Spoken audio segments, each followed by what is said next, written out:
Hi hello friends, welcome to my channel. Friends, మా ఛానల్ని first time చూస్తున్నట్లయితే తప్పకుండా సబ్స్క్రైబ్ చేసుకోండి. అలాగే వీడియో నచ్చినట్లయితే తప్పకుండా లైక్ చేయండి. స్టోరీలోకి వెళ్ళినట్లయితే ఇక ఆదిత్య అయితే ఆనందికి విడాకుల నోటీస్ ఇవ్వబోతున్నాడు. ఇక ఆలేఖ్య చేసే మోసానికి ఆదిత్య లొంగిపోయి ఇక ఆనందికి విడాకులు ఇవ్వడానికి సిద్ధపడిన ఆదిత్య ఇక సీను అయితే ఆదిత్యని ఆనందిని ఎలా కలిసేలా చేస్తాడో తెలియాలంటే వీడియోని స్కిప్ చేయకుండా చివరి వరకు చూడండి. ఇక స్టోరీలోకి వెళ్ళినట్లయితే ఇక ఆనంది గురించి అయితే ఇక పద్మమ్మకి సింహాద్రికి అయితే తెలిసిపోతుంది. ఇక దివ్య అంత మోసం చేసిన మన కన్న బిడ్డలా చూసుకున్నాం, కానీ ఇప్పుడు మన బిడ్డ జీవితంలోకే అడుగు పెడుతుందా అని ఇక చాలా బాధపడుతూ అలాంటి వాళ్ళని వదిలిపెట్టద్దు. ఇక ఇంట్లో అందరికీ తెలిసి కూడా ఇక ఇక ఆదిత్య బాబు కూడా మన బిడ్డని మోసం చేశాడు అని ఇక పద్మమ్మ సింహాద్రిలు అయితే చాలా బాధపడుతూ ఉంటారు.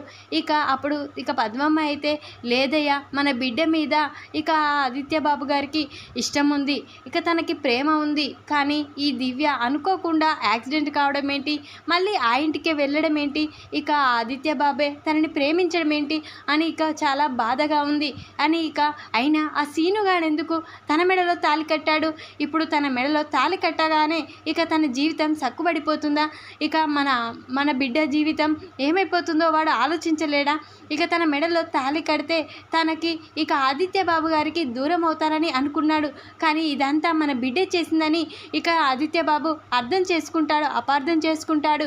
ఈ విధంగానైతే ఇంకా మన బిడ్డని అపార్థం చేసుకుంటారు వాళ్ళ కుటుంబం. ఇదంతా మన బిడ్డే స్వార్థంతో చేసిందని అని అంటూ ఉంటాడు సింహాద్రి అయ్యే.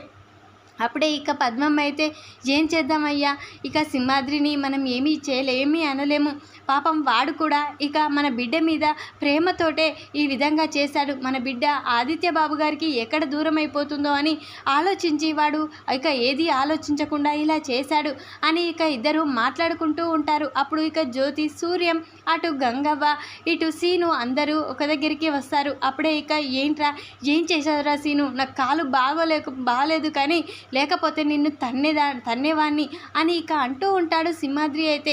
ఏంటి మామ, నేనే తప్పు చేశాను, మా అమ్మాడి జీవితాన్ని సక్కు పెట్టాలని ఆలేఖ్యమ్మ మెడలో తాళి కట్టాను, ఆ చిలకమ్మ మామూలుది కాదు మామయ్య, ఇదంతా మన ఆదిత్య బాబుని తన సొంతం చేసుకోవాలని చూస్తుంది, అది మామూలుది కాదు, అందుకనే తన మెడలో తాళి వేశాను అని సీను అంటూ ఉంటాడు. ఏయ్ నోరు మూయిరా, నువ్వు ఏం మాట్లాడుతున్నావు, తన మెడలో తాళి కట్టడం ఓకే, కానీ నా బిడ్డ జీవితంలో ఇప్పుడు నువ్వు ఇంకొక బాధని తీసుకొచ్చి పెట్టావు, ఇప్పుడు తనని అపార్థం చేసుకుంటారా తన అత్త వాళ్ళు, ఇదంతా తనే చేయించింది అనుకుంటారా అని సింహాద్రి పద్మమ్మలు అయితే చాలా బాధపడుతూ ఉంటారు. అప్పుడే గంగవ్వ అయితే ఏంటమ్మా జ్యోతమ్మ, నా మనవడి మీద వాళ్ళు కేసు పెడతారో ఏమో అని అంటూ ఉంటుంది. లేదమ్మా, అసలు కేసు ఏం పెట్టరు, వాళ్ళు అలాంటి వాళ్ళు కాదు, అర్థం చేసుకుంటారులే అని జ్యోతి అంటూ ఉంటుంది. ముందుగా జ్యోతి, నువ్వు అక్కడ పరిస్థితులు ఎలా ఉన్నాయో తెలుసుకో, ఆ సునంద గారికి ఫోన్ చేసి అని సూర్యం బాబు అయితే అంటూ ఉంటాడు. వెంటనే జ్యోతి అయితే సునందకి ఫోన్ చేస్తుంది.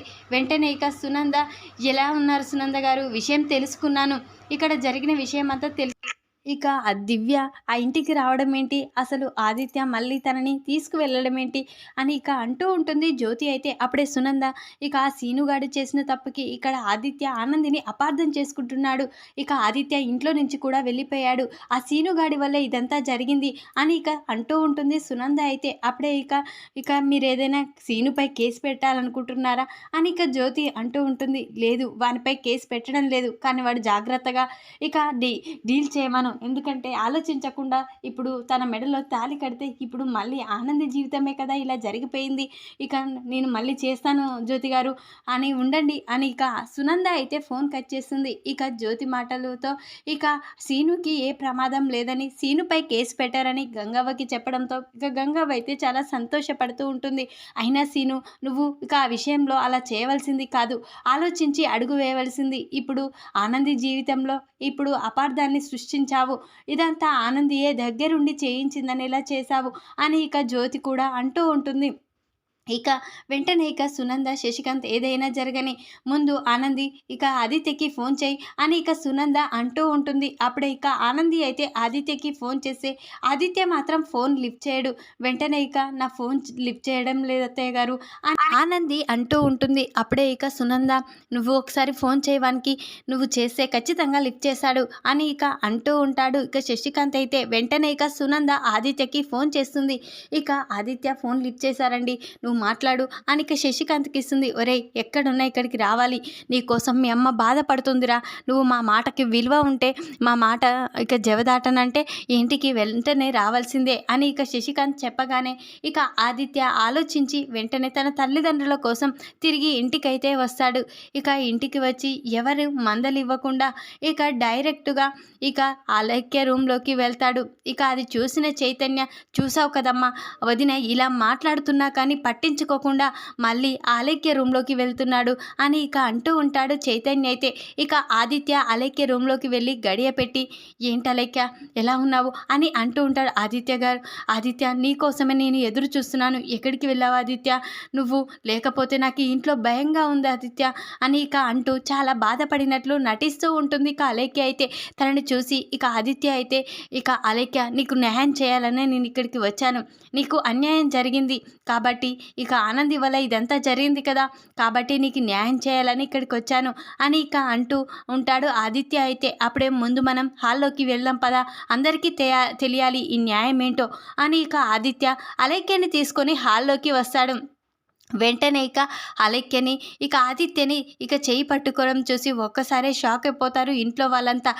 సునంద అయితే ఏంట్రా ఏం చేస్తున్నావు, తన చేయి నువ్వు పట్టుకోవడం ఏంటి అని అంటూ ఉంటుంది.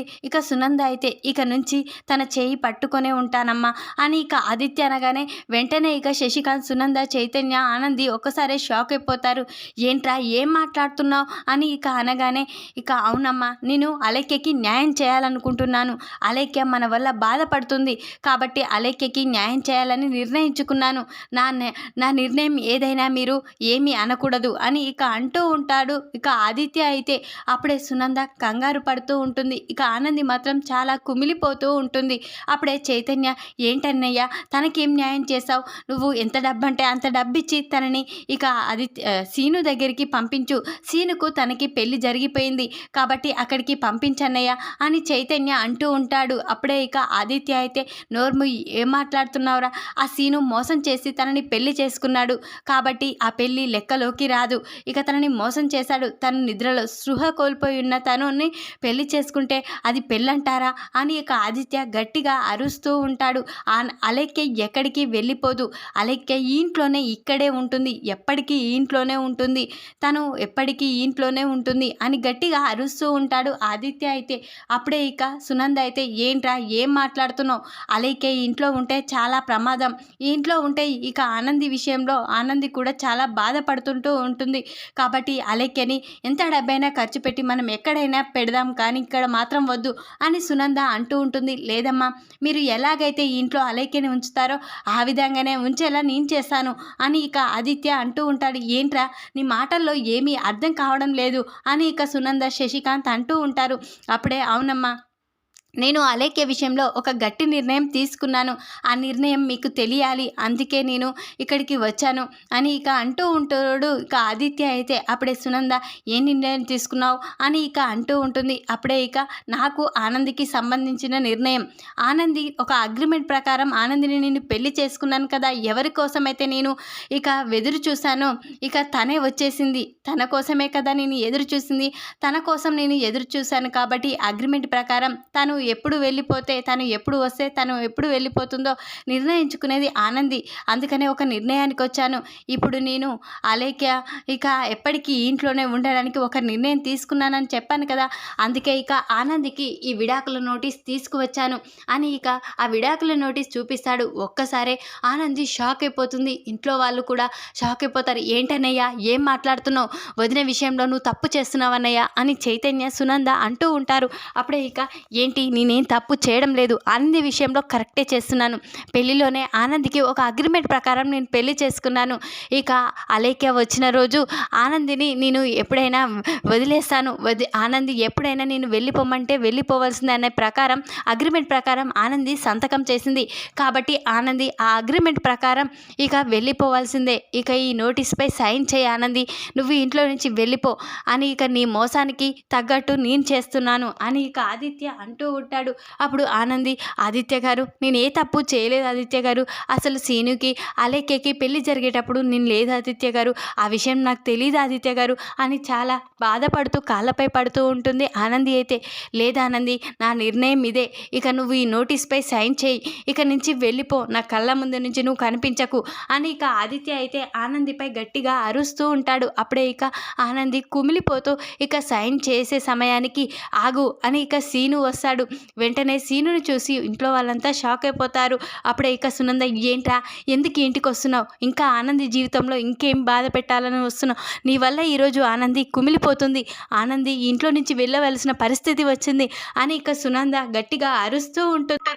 ఇక సీను వైపు అయితే అప్పుడే ఇక సీను, లేదమ్మగారు నేను మా అమ్మడి జీవితం సంతోషాన్ని ఉంచాలని ఇదంతా చేశాను, కానీ ఇక ఆదిత్య బాబు గారు అర్థం చేసుకోవడం లేదు, అపార్థం చేసుకుంటున్నాడు, మా అమ్మడి ఏ రోజు తప్పు చేయదు, మా అమ్మడి గురించి మీకు తెలుసు కదా అని ఇక సీను మా అమ్మడి జీవితంలోకి తను అడుగు పెట్టకూడదని ఆ అలేఖ్య మెడలో ఆ చిలకమ్మ మెడలో తాళి కట్టాను అని ఇక సీను అంటూ ఉంటాడు. ఇప్పుడు ఇక నువ్వు చేసిన నిర్ణయానికి ఇప్పుడు ఆనందికి ఆదిత్య విడాకులు ఇస్తున్నాడు, విడాకులు నోటీస్ ఇచ్చాడు, తను సంతకం కూడా చేయబోతుంది అని ఇక సునంద అంటూ ఉంటుంది. లేదు అలా జరగకూడదు, మా అమ్మాడి జీవితంలో సంతోషాన్ని తప్ప బాధను కలిగించేవారిని ఏ ఒక్కరిని నేను మిగిల్చను, మా అమ్మాడి జీవితంలో ఇక ఏదైనా బాధ కలిగించారంటే ఖచ్చితంగా నేను చంపేసైనా వాళ్ళని, ఇక నేను జైలుకి వెళ్ళడానికి సిద్ధమే అని ఇక సీను అంటూ ఉంటాడు. అప్పుడే ఇక ఆదిత్య, ఏంట్రా నువ్వు చేసేది, ఇప్పుడు ఆనంది ఇంట్లో నుంచి వెళ్ళిపోతుంది, నాకు విడాకులు ఇచ్చి ఇంట్లో నుంచి వెళ్ళిపోతుంది, ఇక నేను అలేఖ్యని పెళ్లి చేసుకోబోతున్నాను అని ఇక ఆదిత్య గట్టిగా చెప్తూ ఉంటాడు. అప్పుడే ఇక సీను అయితే, ఇక నువ్వు ఎలా చేసుకుంటావు, తన మెడలో నేను తాళి కట్టాను, తను నాకు మాత్రమే భార్య, ఇక వేరే ఒకరి భార్యని నువ్వు నీ భార్య చేసుకోవడం తప్పు కదా అని ఇక సీను అంటూ ఉంటాడు. అప్పుడే ఏంట్రా తప్పు, తను సృహ కోల్పోయి ఉన్నప్పుడు తన మెడలో తాళి కట్టావు, తను ఇక గుర్తుకే లేదు, అలాంటి ఇక అది పెళ్ళేనా అని సీనుని అంటూ ఉంటాడు. ఆదిత్య అయితే, లేదు నేను తనని పెళ్లి చేసుకున్నాను, ఇప్పుడు నువ్వు మా అమ్మాడికి విడాకులు ఇస్తానంటే ఖచ్చితంగా ఈ అలేఖ్యని చంపేస్తాను అని ఇక గన్ తీసుకొచ్చి అలేఖ్య తలపై పెడతాడు. అప్పుడే ఇక సునంద, ఇక శశికాంత్, చైతన్య ఇక ఒక్కసారే షాకింగ్గా చూస్తూ ఉంటారు. అప్పుడే ఇక ఏంటి, ఏం చేస్తున్నావురా, బెదిరిస్తున్నావా అని అంటూ ఉంటాడు. లేదు నేను బెదిరించడం లేదు, నేను జైలుకైనా వెళ్తాను, కానీ నువ్వు తీసుకున్న నిర్ణయం తప్పని అక్కడ న్యాయ ప్రకారం కూడా చెప్తారు అని ఇక మా అమ్మాడి విషయం నువ్వు తెలీదు ఆదిత్య బాబు గారు, అసలు నిజం చెప్తున్నాను వినండి, ఇక అక్కడ మీ గురించి నేను గుడిలో మీరు మాట్లాడుకోవడం తెలుసుకున్నాను, మీరిద్దరూ ప్రేమించుకున్నారని, ఇక పెళ్ళి కూడా చేసుకునే సమయానికి ఇక నీకు యాక్సిడెంట్ అయ్యిందని, ఇక తను నిన్ను మర్చిపోలేక ఉందని, తన పెళ్లిపీటల నుంచి ఇక నీ కోసం వచ్చేసిందని మీరిద్దరూ ఒక గుడిలో మాట్లాడుకుంటుంటే విన్నాను, అందుకనే మా అమ్మాడి జీవితంలోకి తను ఎక్కడ అడుగు పెడుతుందో అని భయంతో నేను ఈ నిర్ణయానికి తీసుకున్నాను, ఇక తన మెడలో తాళి పడితే మళ్ళీ మీ జీవితంలోకి అడుగు పెట్టదని ఈ నిర్ణయం తీసుకొని ఇక అక్కడ పెళ్లి జరిగే సమయానికే మా అమ్మాడికి ఫోన్ చేసి చెప్పాను, తన తప్పు ఏమీ లేదు, మా అమ్మాడి ఇక అసలు నిజం తెలుసుకోలేదు, కానీ ఇక నా పెళ్ళి అనేసరికి అక్కడికి వచ్చింది, కానీ అలేఖ్య మెడలో తాళి కట్టేంత వరకు అలేఖ్యని తను చూడలేదు, నిజం చెప్తున్నాను, కావాలంటే ఈ ఫోన్లో ఉన్న వీడియో చూడు మీకే అర్థమవుతుంది అని ఇక సీను అయితే ఆ ఫోన్లో ఉన్న వీడియోని నిజం చెప్పేసి చూపిస్తాడు. ఒక్కసారే ఇక ఆదిత్య ఇక షాక్ అయిపోతాడు. వెంటనే నన్ను క్షమించానంది, ఇక నీకు విడాకులు ఇవ్వడానికి కూడా సిద్ధపడ్డాను, ఈ అలేఖ్య వల్ల ఇక నన్ను క్షమించానంది, నిజ నిజాలు తెలుసుకోలేకపోయాను అని ఇక అంటూ ఉంటాడు. వెంటనే సునంద ఆలోచించి అడిగేయాలరా, జీవితంలో మళ్ళీ పోగొట్టుకుంది తిరిగి రాదు అని ఇక అంటూ ఉంటుంది. సునంద అయితే చైతన్య కూడా మరోసారి వదిన విషయంలో ఇలా చేస్తే మాత్రం నేను ఊరుకోనన్నయ్య అని అంటూ ఉంటాడు. వెంటనే ఇక అలేఖ్యని ఇక సీనుగాడితో వెళ్ళి పంపించవలసిందే, ఎందుకంటే సీనుగాడు అలేఖ్య మెడలో తాళి కట్టాడు అని ఇక సునంద అయితే ఇక అలేఖ్యని సీనుతో పంపించేసింది. ఈ వీడియో కనుక మీకు నచ్చినట్లయితే లైక్ చేయండి, మరిన్ని వీడియోల కోసం ఛానల్ని సబ్స్క్రైబ్ చేసుకోండి ఫ్రెండ్స్. Thanks for watching.